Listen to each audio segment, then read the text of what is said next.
Once again, we are not in the DC Byte office. I'm sorry, it's been another snowed under Friday, and we won't be back next week either, James, because you're in Japan. Yes, in Tokyo for the week. Tokyo Tuesday to Friday next week for site visits, meetings, the Telemedia event on the Friday. Yeah, a bit of everything really. Excellent. Nolan will also be in town, so taking a few meetings around the conference as well. Yeah, I think we've got plenty of Japan stories this week as well. So shall we dive straight into the Japan news, and you can pepper it with anecdotes of your future visits? Yeah, that would be very tactical of me. Yeah, well, very timely. Three pretty big news stories from Japan this week. We will start with, I think we decided AirTrunk, right? Yes, let's start with the groundbreaking. So they are getting the Shinto priest out again. I assume he's a full-time member of staff at this point, and there was some nice photos came out. This is phase three of TOC 1, which is the planned 300 megawatt campus, 55 megawatts. James, I know you hate speculation on the show, but we both picked up the term new customer, which AirTrunk are Yes. usually very judicious with their language. So I assume it is a new customer who's requested this site. Yeah, well, obviously they already have all the Western clouds, and they have some of the high-profile, very active Chinese clouds. So, yes, I also picked that up independently of you picking it up. So I would say Jingwen already knows who it is, but if not, we'll be doing a bit of fact finding up in Tokyo this week. But yeah, it was very interesting. Jingwen and I were actually we got a tour of this site only 2 months or 3 months ago, whenever we were there last, and like the site's obviously very impressive. Um, but it's yeah interesting that it is a new client because they do there obviously is quite a lot of capacity which isn't built out yet up there. So yeah, going to be a lot going on at that campus in the next 12-18 months. Yeah, absolutely. I mean, a 300 megawatt campus will be something to behold by the time it's fully completed. Speaking of hyperscale data centers, I'm sorry to rush through our headline stories this week. We've got so many. Equinix have also just launched. This is their second xScale facility in Japan. xScale being their hyperscale specific venture with GIC funding and partnering with PGIM. And this is the first phase of TK13X. TY13X, if I'm not mistaken. Oh, yes, Um, it is. Sorry, you're right. I've written it down wrong. yeah, TY13X. So this is their second Tokyo xScale site. They already have an existing one down in Osaka as well. Um, I believe this is going to be built out in phases, as is fairly standard. 36 ones fully completed. This first opening is 8 megawatts, so yeah, about a quarter of the facility there. Um, the press release actually came with some other pretty interesting info on where kind of the xScale platform is to date. So 12th xScale facility open globally. So I'm going to leave a few out, I'm sure, but they've Tokyo, Osaka, Sydney, Korea, Dublin, Frankfurt, Madrid. I want to say Sao Paris Paulo, Paris. Yes, and London, I think, as well. London. Yeah, yeah. So yeah, it's interesting to see how that platform is going. 8 billion is what they I think initially said they were going to commit to it, and 700-ish megawatts, I believe, was the number initially touted. So yeah, congratulations to the Equinix team there. Yeah, making good progress with that platform in Japan. Yeah, with this 8 megawatts, it says that they're up to 175 of hyperscale, which I just think is interesting as a standalone, considering Equinix are the titan of our industry from a colo perspective. And then this xScale seems to be running, although it's very integrated with the business, it seems to be running as a completely separate metric for them to build out to this 700 or 720 target they're going for. So yeah, exciting news in Tokyo. And there's another data center launch this week in Tokyo as well. This is a more enigmatic group, James. I don't know if you've had the chance to meet with these guys when you're in town. The Internet Initiative. I know all their data is on DC Byte. I'm not sure how you managed to get that because I struggle to find out too much about these guys. Yeah, we have spoken to them a few times, but like I think they're quite a traditional Japanese business in the sense that they're not very active on LinkedIn or any of the channels that you and me pepper ourselves all over. But yeah, this is the second part of the Shiro-Shi campus out in Chiba. So I think they said 10 megawatts, 1,000 racks. Not a huge facility by today's standards, but I believe they've got a pretty kind of loyal and consistent customer base there. So, yeah, congratulations to them for getting that. That started construction, if I'm not mistaken. No, sorry, that was the opening of that. That was the opening of that Yeah. facility, which began, I think it was May last year. We reported. So, yeah, got it up fairly quick, 14 months, which is pretty quick for Japan. Yeah, and that will be a big increase in their capacity because I think at the moment on they're listed as having 5 megawatts, but this is a 10 megawatt site, so they're obviously making some investment. I was able to find out that they are doing some international work, and two surprise countries, Iceland and Uzbekistan. Interesting projects in both. The Iceland, apparently there's a micro data center installed at a hydropower plant, being remotely controlled from their office in London. So they're making some interesting maneuvers, these guys. Yeah, well, that's quite different, but yeah, more fair play to them for getting that done. Back to some more conventional data centers. Microsoft in Sydney. This is a two-part story. You know more about this one than It's like me. a They three-part confirmed. story, yeah. Oh, really? Okay, so I saw they confirmed the Kemps Creek campus, and they've cancelled a second planned campus in Sydney. And what was part three? That was an additional campus which is opening, either open or opening, the Seven Hills campus. So, again, if anyone is a DC Byte subscriber, they will see, well, both Microsoft and AWS have got land parcels and various planning permissions submitted all across Sydney and Melbourne. Um, and so it was like, if you add up all of the capacity that they have got under planning or DD, whatever you want to call it, it's like hundreds and hundreds of megawatts. So some of these projects were not going to go through, and I think they were kind of hedging their bets slightly. And even with what looks like a self-build first program in Australia, they are still having to take capacity from some of the big colo providers down there, which I think is pretty obvious who's getting that capacity.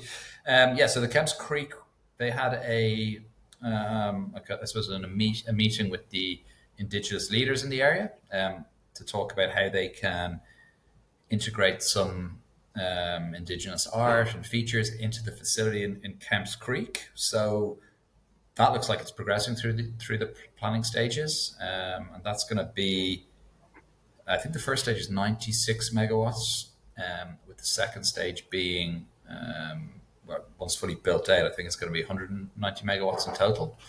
Um, then the Lane Cove project, as you rightly mentioned, this is the one that apparently has been dropped. I think they had planned for 40 megawatts in a six-story building, and I think the 6 stories was the issue that the planning guys had. So this has been dropped, and any eagle eye listeners may be able to pair a recent deployment of one of the big domestic operators down there, which is the same size. So maybe that's what happened there. Who knows? I'm speculating. But then, yes, Seven Hills. Seven Hills is the other project. Again, we went to see this project not so long ago. The first building is probably at the commissioning stage now, if not live already. And then they've just recently started, or are in the process of starting, the second building for that project, which I didn't actually write down the size of that, but it's another obviously pretty significant development there. Well, I'll look forward to seeing the indigenous artwork in the Microsoft Kemps Creek campus. I'm sure that will go a long way to restoring the equilibrium in New South Wales. I'm just not going to comment on that. So I couldn't help myself. Let's go on to on to China. This is a story that shouldn't surprise anyone who's a regular viewer, with the changes that Chayora have been going through over the last well, probably a year or two at least. We talked about John Oliver's shift in roles and James's appointment as a CEO, and they have now officially opened their Beijing headquarters a couple of months after the less official closing of the Singapore headquarters. And there's some nice pictures online of James and Roger ceremonially unveiling Chayora TV. Yes, I didn't deep dive into this story too much, I have to say, but I did see that it's in Prosper Center, so hopefully it brings some prosperity. It's apparently a very central location in Beijing, so good prosperous location indeed. And they did open their newest Shanghai campus earlier this year. So Chayora and EdgeConneX and all partners involved, full speed ahead in China, it seems. Yeah, yeah. Where are we going to next? STT? Well, Yeah, I should do STT first. Cause let's do that one, and then I'll go back to China for ESR. Oh, sorry. Yeah, let's do STT anyway. STT, they released their ESG report a day or two ago, which it is a pretty mammoth document, giving people advanced warning for those who think they're going to sit down over a coffee and get through it in 15 minutes. It is, I think, 92 pages. But quite a lot of interesting stuff in there. So talking about their penetration of renewals, that's now at 52%, up from I think it was up 9% on last year. So obviously going in the right direction. They've pledged to be net carbon neutral by 2030. So a 9% gain in 1 year is obviously going a long way towards that. They do talk about their sustainably linked finance framework again, which is, they've kind of broken it down in relatively simplistic terms for anyone who's not too familiar with that whole kind of process or theory. That element's definitely worth a read. Making good progress in PUE and WE reduction. So I think they reported these numbers from 2020. So I think PUE was down 7%, I think it was. WUE 18, I think.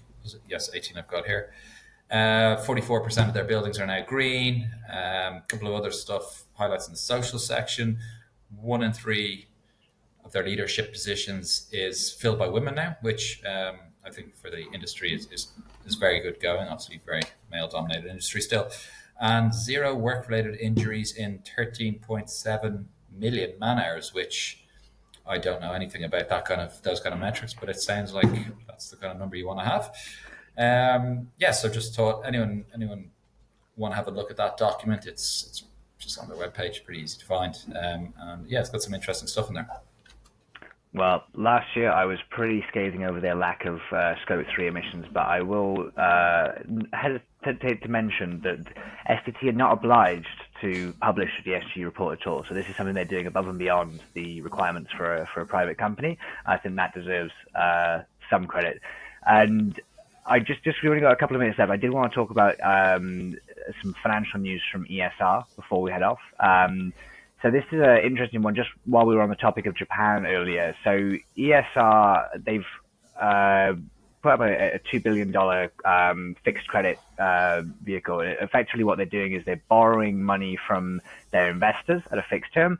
But what was interesting about this is they're doing it in Japanese yen. And so it's a clear signal from ESR with this scale of money that they are both very bullish on Japan for their data centers long term, and they're also pretty optimistic for their market sector, i.e. logistics and data centers. So good signs from ESR. Are you optimistic for Japan, James, for your trip next week?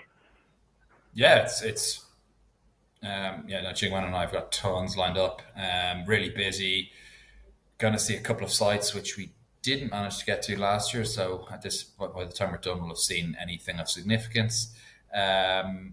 Loads of meetings. Everyone's really buoyant. People from kind of adjacent sectors reaching out to catch up as well, which is always kind of interesting to see what like logistics folks or property developers or those kind of groups are doing, thinking, seeing if they can add value. Should get a few decent meals in, maybe a few beers. Should be good fun. Excellent. Well, if anyone is looking to meet up in Japan, I will not be there, but Nominal will be there in my stead, and her Japanese is significantly better than mine. So feel free to reach out and put something in the diary with her or with the DC Byte team if you're around in Tokyo next week. Yes, as is Jingwen's Japanese, so the two of them can talk about us behind our backs. One other story, which more of a geopolitical thing, was the Joe Biden, the news coming out of the White House from a White House source about the Joe Biden administration potentially looking to curb Chinese access to AWS and Microsoft services. I think in particular they're worried about some of the AI and some of the newer technologies. So for any fans of geopolitical tensions out there and data centers and cloud computing, it's worth a look at that story. Perhaps we'll post it down below. I'd be interested if anyone identifies themselves as a fan of geopolitical tensions. I absolutely love it when things right? Some people will think. Right, Rhys, we've got to go. It's 10. We're hitting the 15. All right. Happy Friday, everyone. See you, everyone. Bye. Thanks.